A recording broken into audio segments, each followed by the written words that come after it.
શપથ લીધા બાદ પહેલીવાર વતનમાં પહોંચેલા કૃષિ સહકાર અને પશુપાલન મંત્રી જીતુ વાઘાણીનું ભાવનગરમાં ભવ્ય સ્વાગત કરવામાં આવ્યું। ભાવનગરમાં કાર્યકરો સમર્થકોને સંબોધન કરતા વાઘાણીએ પોતાના નેતૃત્વનો આભાર માન્યો। સાથે જ ખાતર બિયારણમાં ભેળસેળ કરીને ખેડૂતોને છેતરનારાને સ્પષ્ટ ચેતવણી પણ આપી। આવા તત્વો વિરુદ્ધ આકરા પગલાં લેવા માટે જરૂર પડશે તો નવો કાયદો બનાવવાની પણ તૈયારી વાઘાણીએ દર્શાવી। ખેડૂતોની આવક બમણી કરી શકાય હું દાવા સાથે કહું કોઈને રિસર્ચ કરવો તો કરી લે। માનનીય નરેન્દ્રભાઈ મોદી આ રાજ્યમાં અને દેશમાં વડાપ્રધાન થયા, રાજ્યના મુખ્યમંત્રી થયા, એના એનાલિસિસને ડેટા કાઢે તો ખેડૂતના જીવનમાં વધારે લાવવાની શરૂઆત। આવનારા સમયમાં પણ જે કરવું ઘટે સકારાત્મકતા રીતે, નકારાત્મકતા એ ખૂબ આવી થતી હોય છે, ત્યારે સકારાત્મક ને પોઝિટિવનેસથી આ વ્યવસ્થામાં જોડાયેલા લોકો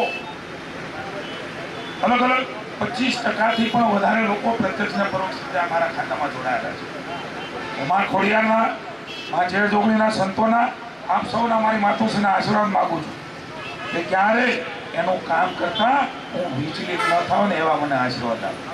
પ્રામાણિકતાથી, નિષ્ઠાથી મારી અંદર એ ભાવ કાયમ બની રહે। કલ્યાણકારી નીતિઓ માનની મોદી સાહેબની, ભૂપેન્દ્રભાઈની એ જનતા જનાર્દન સુધી કેવી રીતે ઉતરે એના માટે આપ સૌના આશીર્વાદ એ મારું ફળ છે। ત્યારે સમગ્ર ભાવેણાની જનતાને માની પ્રમુખ જ્યારે વાત કરી ત્યારે એમને આવી જઈએ ભાવનગર મારે લગભગ 10-20 વાર 5-5 કલાક ઉતરું નહીં ને 7-8 કલાક એવા સ્વાગત। આવું પ્રેમ એ કદાચ 182માં ઓછા થાય। આ પહેલા પહેલીવાર વતનમાં આવેલા વાઘાણીનું શહેરમાં જોરદાર સ્વાગત અભિવાદન કરાયું। શહેરના નારી ચોકડી ખાતેથી વિવિધ વિસ્તારોમાં ભવ્ય સ્વાગત કાર્યક્રમ યોજાયો। મંત્રીના કાર્યાલય સુધી ભવ્ય બાઇક રેલી યોજાઈ। આ દરમિયાન વાઘાણીએ બળદગાડું ચલાવ્યું, ટ્રેક્ટર પર પણ હાથ અજમાવ્યો। બાદમાં ખુલ્લી જીપમાં લોકોનું અભિવાદન ઝીલ્યું।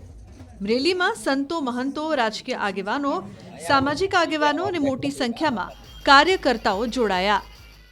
એટલે ઘણા સમાચાર એવા હોય કે ખાલી હલાવવા માટે હોય।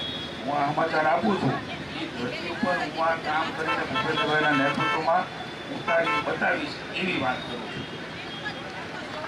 આપણે જાણીએ છીએ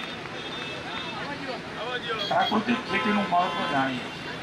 આપણી અંદર જમીનમાં, પેટમાં જે ઝેર જઈ રહ્યું છે, હું સમજીને કૃષિ મંત્રી તરીકે વાત કરું અને પહેલી વખત ભાવનગરની ધરતીમાં વાત કરું।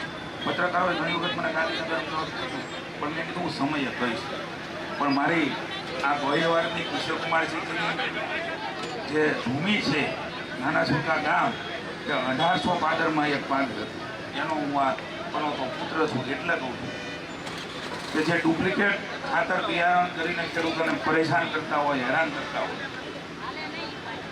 જે ઝેર આપતા હોય, પ્રતિબંધિત દવાઓનું વેચાણ થતું હોય, એ સામાન્ય માણસ છે, એમનું જીવન અનેક રોગોનો ભોગ બનતું હોય, મોતને ભેટતા હોય। માની નરેન્દ્રભાઈએ આ વિષય એમના નેતૃત્વમાં લીધો છે। પ્રાકૃતિક ખેતી માની રાજ્યપાલશ્રીને હું મળ્યો છું, મુખ્યમંત્રીશ્રીને મળ્યો છું, મને કીધું છે કડકમાં કડક તમે એક્શનો લેજો। હું આ ધંધા કરવાવાળાને કહું છું ધંધો કરવાનો વાંધો નથી, પણ આ પ્રકારના ધંધા કરશો તો તમે તૈયારી રાખજો કાયદાની ઝપટમાં આવવા માટે। કે અહીંથી ભાવનગરની ભૂમિ ઉપરથી મારા ખેડૂતો, ખેતમજૂરો, 7.5 કરોડની જનતા હવે ત્યાં સુધી પહોંચી છે, ત્યારે ગુજરાતના લોકોમાં એ દૂધ હોય, ખેતીનું અનાજ હોય, ફળ ફળાદી હોય, એ પ્રકારે તમારા સૌના ભૂપેન્દ્રભાઈના નેતૃત્વમાં સહકારથી કરીશું।